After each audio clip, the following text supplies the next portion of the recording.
Merci de nous rejoindre sur Afro Info 243 pour rester à la une de l'actualité en République démocratique du Congo. Dans une déclaration conjointe, le président du parti politique LGD, Augustin Matata Ponyo, le président du parti politique SID Martin Fayulu et le prix Nobel de la paix 2018 Denis Mukwege ont exigé notamment la levée de l'état de siège dans les provinces du Nord Kivu et des l'Ituri, la recomposition de la CENI et de la Cour constitutionnelle. Et ils ont condamné l'agression rwandaise à l'insécurité qui prévaut dans l'Est de la République démocratique du Congo. Cette déclaration fait couler beaucoup d'encre et des salives au sein de l'opinion sociopolitique en République démocratique du Congo.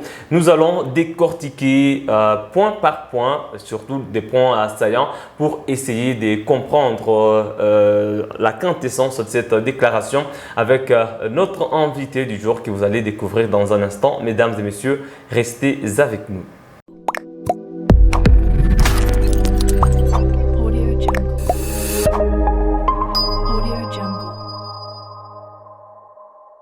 Encore une fois, bienvenue de partout où vous nous suivez à travers le monde. Je reçois M.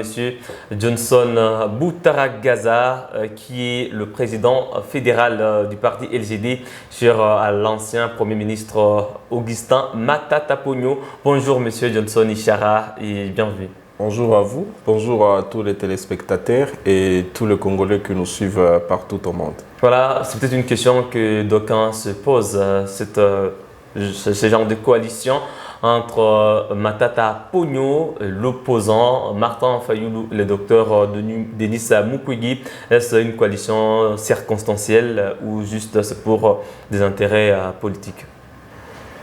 Bon, je pense que d'abord, ils jouissent d'une liberté politique immense de pouvoir, pour des raisons d'État et pour des raisons d'intérêt général, de se retrouver pour parler du Congo.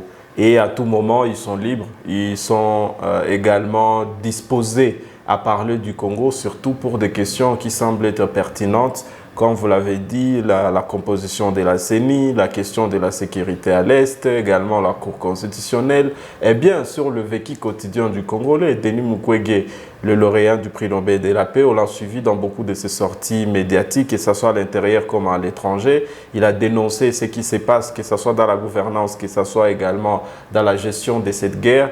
Et Martin Fayulu, qui est un opposant que nous avons trouvé sur ce terrain-là, et que nous-mêmes, avec le président, le sénateur Matata Ponyo, qui sommes dans l'opposition républicaine. Donc, moi, je trouve que c'est de leur droit, mais également, ils jouissent de cette liberté pour parler du Congo. Ils peuvent se rencontrer parce qu'on doit jouir également de cette capacité de se rassembler quand il s'agit d'un intérêt commun.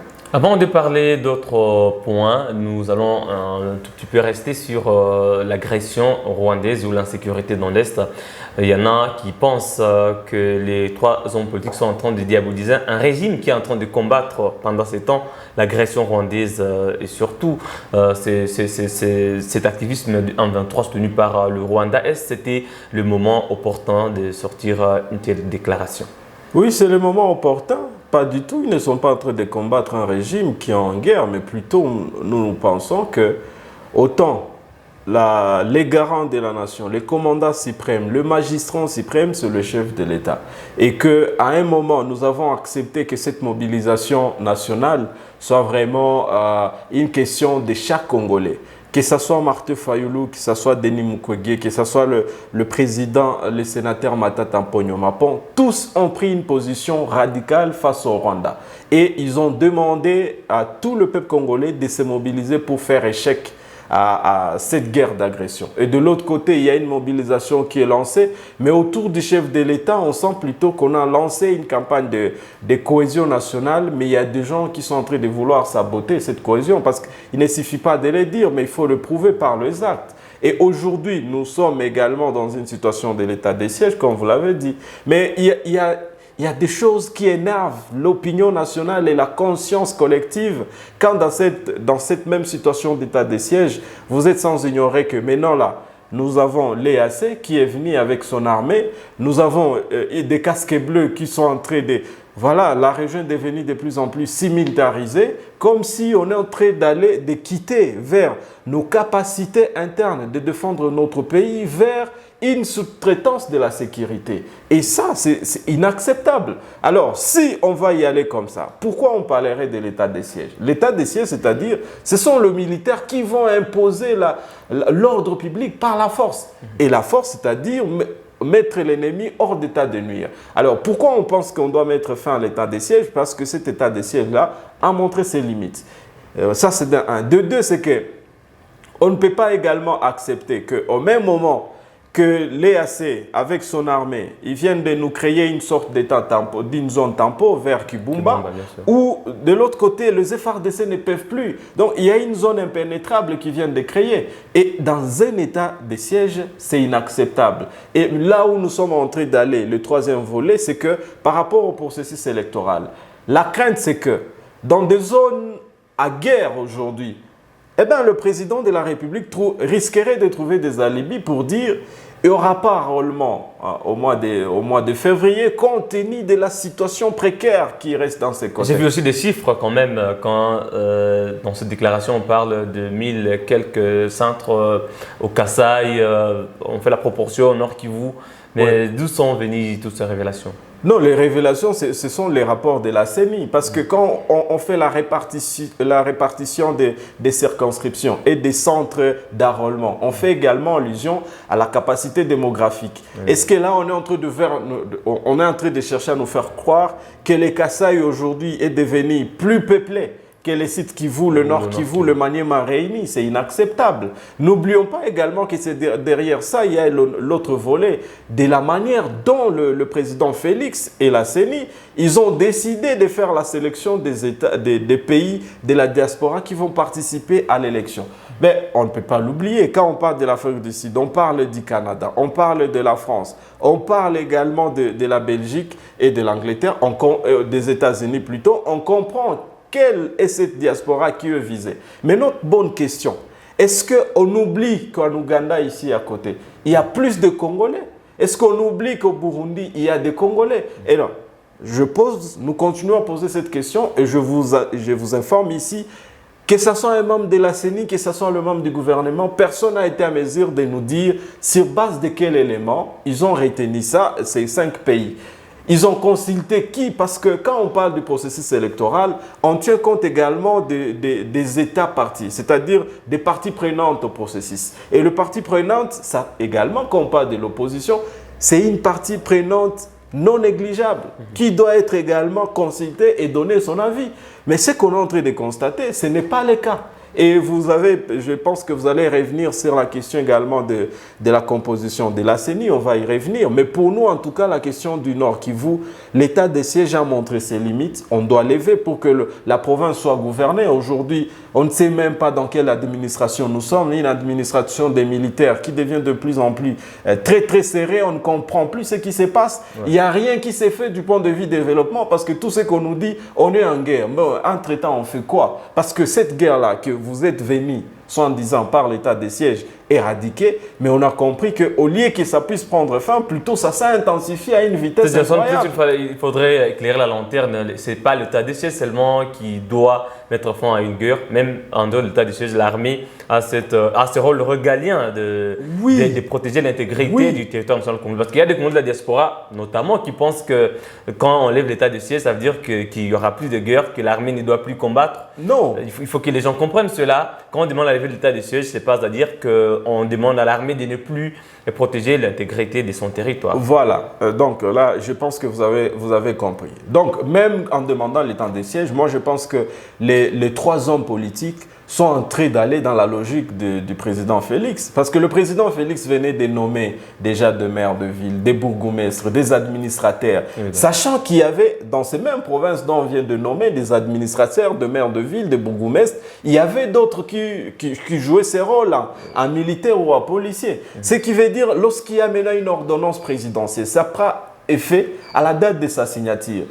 En d'autres termes, le maire des villes, les bourgmestres, les administrateurs nommés par cette ordonnance doivent obligatoirement entrer en fonction. Entrer en fonction dans une situation maintenant sans état de siège. Ce qui veut dire que la possibilité d'élever cet état de siège et permettre à ce que l'administration puisse fonctionner, c'est un impératif aujourd'hui. C'est un impératif aujourd'hui. Alors, pensez que sans état de siège, le pays ne peut pas continuer à traquer les ennemis, c'est tromper. Mais plutôt, au départ, quand le président de la République a décrété l'état de siège, c'était pour dire dans un mois, on va mettre fin. Parce que l'état de siège avait c'est un régime spécial. C'est un régime spécial qui avait au moins un délai de 2 mois, qui peut être renouvelé. Mais là, on est maintenant en train d'aller au-delà de ce qui est prévu par la Constitution. Donc, même dans une situation sans état de siège, comme ça a été le cas en 2012-2013, où l'armée est arrivée à traquer les M23 jusqu'à les faire chasser de notre territoire et ils ont disparu. Aujourd'hui, nous avons maintenant un pays qui nous a agressés, le Rwanda, et qui entre par notre territoire sous état de siège. Maintenant, nous sommes en train d'aller à plus de 180 jours que voilà, il y a nos localités qui sont gérées par un État étranger. C'est que nous trouvons inacceptable. Et c'est ce qui est caché derrière ça. Parce que quand l'État de siège est élevé, ce qui veut dire que la vie maintenant des citoyens, les libertés de penser, aujourd'hui l'opposition n'est plus à mesure même de mobiliser les gens parce qu'on va vous imposer les mesures de restriction d'état de siège. Et nous pensons que politiquement, comme socialement, nous devons jouir de toutes nos libertés. Alors, le processus électoral est déjà lancé. D'ailleurs, l'enrôlement a commencé. Le président qui s'est enrôlé en Mbandaka. Mais aujourd'hui, vous venez demander la recomposition de la CENI. Est-ce que vous ne trouvez pas que c'est avec un grand retard et que cela risque d'être impossible? Non, ce n'est pas un grand retard. Ce sont les hommes qui sont là, ils ne sont pas des machines. C'est-à-dire, les hommes passent, les institutions restent. Ce n'est pas que la CENI qu'on va emballer comme ça et on jette dehors. On dit tout simplement par rapport aux animateurs de la CENI. Il y a déjà des bavures. Je pense qu'eux-mêmes, au sein de l'Union sacrée, ils sont conscients que ce qui est prévu selon la composition de la CENI, ce n'est pas ce qui est là aujourd'hui. Vous savez, mais tout est déjà entériné, déjà là, sur le processus qui est en marche. C'est pourquoi je vous dis que c'est un processus qu'on est en train de vouloir forcer. Mais les parties prenantes ne sont pas en train d'être consultées en amont et en aval. Ce qui est maintenant une entrave à la démocratie. La démocratie veut à ce que l'opposition trouve sa place. La démocratie veut à ce que voilà, ceux qui sont au pouvoir trouvent leur place et que la société civile trouve leur place. Vous savez qu'au sein de 11 membres composant le bureau de la CENI, nous avons 2 membres de la société civile et dont même la présidence de la CENI est donnée à la société civile, confession religieuse. Nous avons également 3 membres de l'opposition et les restes appartiennent maintenant à la majorité au pouvoir. Bon, maintenant, on a affaire ici. Tous ceux qui étaient envoyés au sein de la CENI, à l'époque, disant qu'ils vont pour l'opposition, ils ne sont plus de l'opposition. Et leur parti qui les avait envoyés là-bas ne fait plus partie de l'opposition. Ils sont maintenant dans ces conglomérats que nous appelons aujourd'hui l'Union sacrée. Alors, au sein de l'Union sacrée, vous risquerez de trouver maintenant plus de 9 personnes de l'Union sacrée, mais qui sont toujours à la CENI et au nom même de l'opposition. C'est cela que ça inquiète, parce que la loi portant mise en place de la CENI avait prévu ça, bien que ça soit voilà, également une disposition. J'espère en tout cas qu'avec l'évolution de nos lois, on finira par également réajuster cela. Mais aujourd'hui, il faudrait que l'opposition trouve leur place. Et quand nous parlons de l'opposition, nous voyons aujourd'hui les LGD, nous voyons aujourd'hui Martin Fayoulou avec SID. Nous voyons aujourd'hui le FCC. On y va ensemble, on ne va pas encore commencer ces débats parce qu'ils c'est dans l'opposition. Oui, ils commencent d'abord leur débat et on attend qu'ils finissent parce qu'il y a Ensemble qui est à l'Union sacrée, il y a Ensemble qui a annoncé son opposition. Donc, nous allons accueillir tous les compatriotes qui pensent qu'on doit mener ces combats. Mais cette position-là, la récomposition, ça vaut la peine. Alors, nous n'allons pas parler beaucoup plus de l'SID ou encore de Denis Mukwege. On va un tout petit peu rester sur Matata Ponyo comme vous êtes là, vous êtes le président fédéral de son parti. Ouais. Est-ce qu'on peut dire que l'ancien Premier ministre vient chercher aujourd'hui tonus auprès de ces deux personnalités, Mukwege et Martin Fayulu, parce qu'il se trouve un peu coincé quand il parle même de l'acharnement politique à son égard actuellement. Est-ce que vous pensez que Martin Fayulu et Denis Mukwege vont peser pour que Matata Ponyo puisse trouver une voie quand même de sortie? Parce que la situation est un peu compliquée quand il demande la recomposition de la Cour constitutionnelle, c'est une situation délicate. Non, moi, ce n'est pas comme ça que je vois l'histoire. Je vois plutôt l'histoire d'un trio dont il y a un duo qui n'a jamais géré le pays, à l'occurrence Denis Mukwege et Martin Fayulu. Et de l'autre côté, nous avons quelqu'un qui a la carrière d'un homme d'État qui a été aux affaires pendant d'abord 4 ans comme Premier ministre et je pense une affaire de 4 à 3 ans comme ministre de Finances. Donc, il a été aux affaires. Moi, je trouve que c'est un trio magique parce que là, nous avons quelqu'un qui a été le porte-étendard de l'opposition hier. Il y a quelqu'un qui a été aux affaires à la primature pendant ces temps-là et quelqu'un qui a été récompensé par le monde entier dans sa lutte pour la paix. Et qui va jouer la tête d'affiche maintenant? Non, ça, ce n'est pas un débat d'abord qui est sur la table. Je pense qu'aujourd'hui, il faut comprendre, pour certaines questions majeures pour le pays, il y a d'abord des petits détails qu'on laisse à côté. On dit, on défend d'abord ça. Les restes, on va discuter plus tard. C'est comme des militaires qui vont au front. L'essentiel du front, c'est qu'il faut qu'on gagne la bataille. Les restes de savoir, voilà, les miettes seront réparties comment, ça, ce sont de petits détails qu'on gère après. Et c'est dans cette situation où nous sommes. Et vous pensez que ce trio ici n'est pas allé dans les détails? Parce qu'actuellement, la priorité, c'est en finir avec l'agression rwandaise. La priorité, c'est de finir avec l'agression rwandaise. La priorité, c'est de réveiller le gouvernement également, qui semble rester sur les terrains de victimisation au lieu de passer à l'action. La priorité aussi, c'est que nous sommes à une année du processus électoral. Il faut qu'on s'apprête, il faut qu'on sache également que le Congolais, chaque Congolais va encore décider de qui vont porter ce Congo pendant 5 ans sur leurs épaules. Donc, toutes ces questions-là deviennent prioritaires. Et ils ont été à mesure également de mettre chaque question à sa place.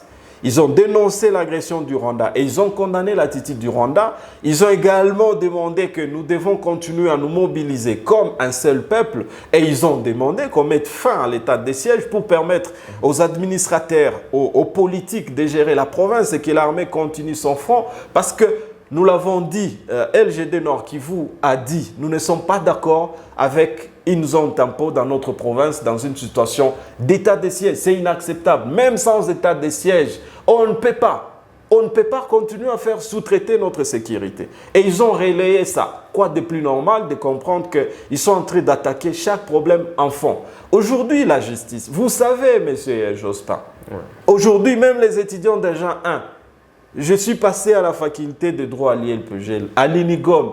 Je trouve que le débat qu'il y a aujourd'hui dans la faculté des droits, c'est de savoir comment une cour constitutionnelle peut rendre un arrêt et la même cour revient encore pour rendre un deuxième arrêt dans une même affaire. Et pourtant... Parce qu'il y a eu changement seulement de personnes, mais l'institution reste la même. Oui, l'institution reste la même. Moi, je suis de la faculté d'économie et je suis en train d'apprendre tout le jour les débats sur la matière juridique aujourd'hui. Et je comprends qu'il y a trop de bavures. Alors, ces bavures-là sont dites à quoi? Ces bavures sont dites parce qu'il y a un homme qui a refusé de faire l'union sacrée, qu'on veut à tout prix écarter de la course. Il y a un homme qu'on a demandé de ne pas être candidat président en 2023 et que nous, en tant que membres fondateurs et beaucoup de nos compatriotes congolais, lui ont demandé d'être dans la course à la magistrature suprême. Maintenant, la cohésion nationale veut quoi? La cohésion nationale, c'est de protéger aussi notre constitution, qui est notre loi fondamentale. Et ça nous interpelle tout le monde. Et si on était élégant politiquement, M. Jospin, je vais vous dire, sachant que la Constitution était en train d'être bafouée par quelques individus, même les politiciens au sein de l'Union sacrée pouvaient monter au créneau pour demander à la Cour de ne pas commettre ces bêtises que nous avons. Est-ce qu'actuellement vous craignez que Martin Fayulu ne soit un candidat ou que sa candidature ne soit approuvée par la Cour constitutionnelle au vu de la situation actuelle?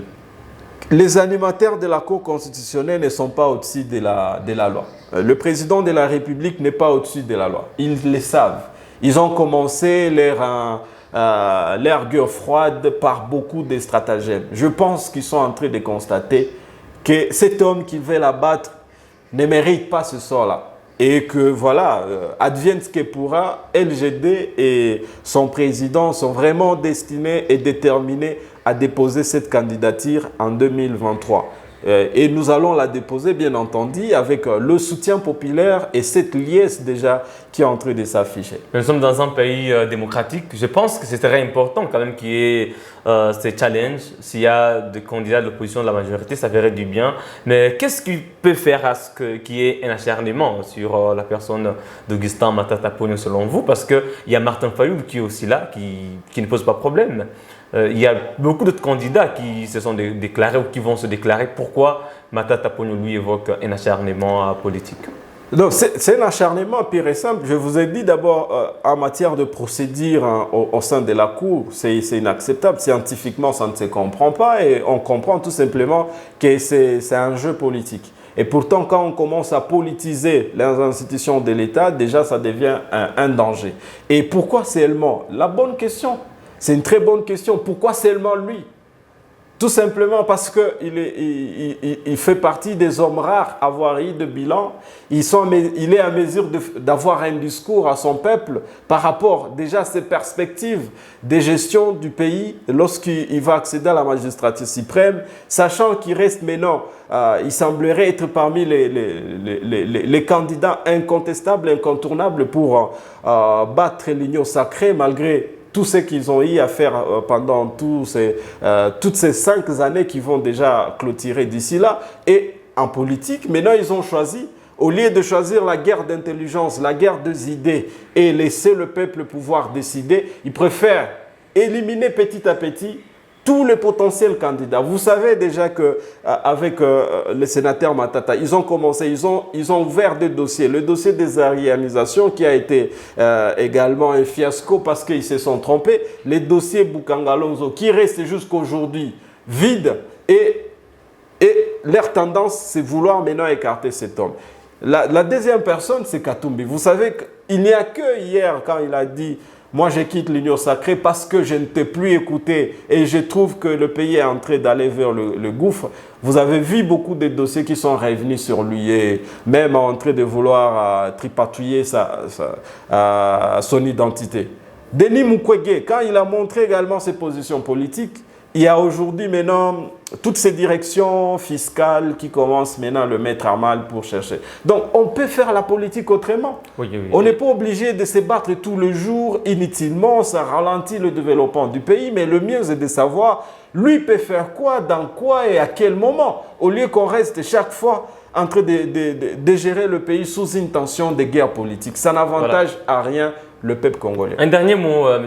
Johnson Ishara, le président Tshisekedi a parlé d'une mobilisation générale dernièrement. Et quand on parle de l'intégrité du territoire national congolais, là, je pense que tous les Congolais sont d'accord. Est-ce que vous avez un dernier mot sur la situation sécuritaire dans l'Est de la RDC? Est-ce que vous partagez la même philosophie? Est-ce que vous avez la même lecture de la situation sécuritaire que tous les autres Congolais actuellement? Oui, nous sommes mobilisés. Je pense qu'il suffit de le voir au Nord Kivu, comment LGD reste mobilisé sur la question de la sécurité. Mais tout ce que nous ne voulons pas, c'est que le président Félix se met dans une situation de distraction quand le peuple est mobilisé et il croise le bas. Et qu'on reste maintenant dans une pente de victimisation. Quand on est mobilisé, c'est une très bonne opportunité pour un chef de l'État de pouvoir lever des options pour rencontrer les problèmes qui se trouvent sur le terrain. Aujourd'hui, c'est inacceptable. Dans cette même mobilisation, quand le peuple dit non, ça a bougé des lignes au niveau diplomatique. Il fallait qu'on tire profit de ça. C'est vrai, on a réussi à lever la mesure de notification des armes. Mais de l'autre côté, Félix a accepté les renouvellements du mandat de la MONUSCO, qu'on avait déjà refusé. C'est vrai que nos FARDC ne sont pas aussi faibles comme les politiciens sont en train de vouloir mettre cette armée dans une faiblesse. Il faut doter de moyens à cette armée pour libérer nos territoires. On n'a pas besoin de l'EAC. On n'a pas besoin de la MONUSCO. On n'a pas besoin de toutes ces armées étrangères.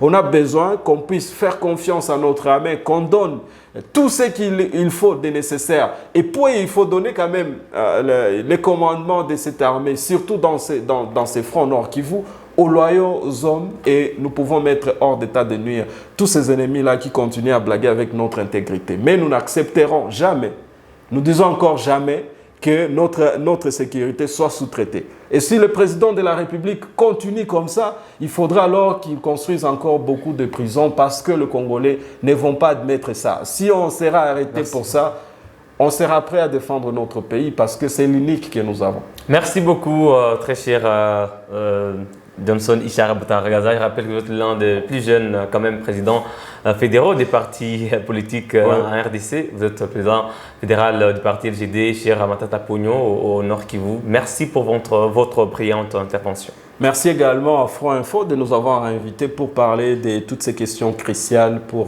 l'avenir de notre pays. Voilà, si vous avez un point de vue par rapport aux interventions de notre invité du jour, n'oubliez pas de nous laisser un commentaire, partagez la vidéo, laissez-nous un j'aime et surtout abonnez-vous à Afro Info 243 en cliquant sur s'abonner, activez la cloche des notifications pour rester au parfum de l'actualité en République démocratique du Congo. On se fixe un nouveau rendez-vous d'actualité. À très bientôt.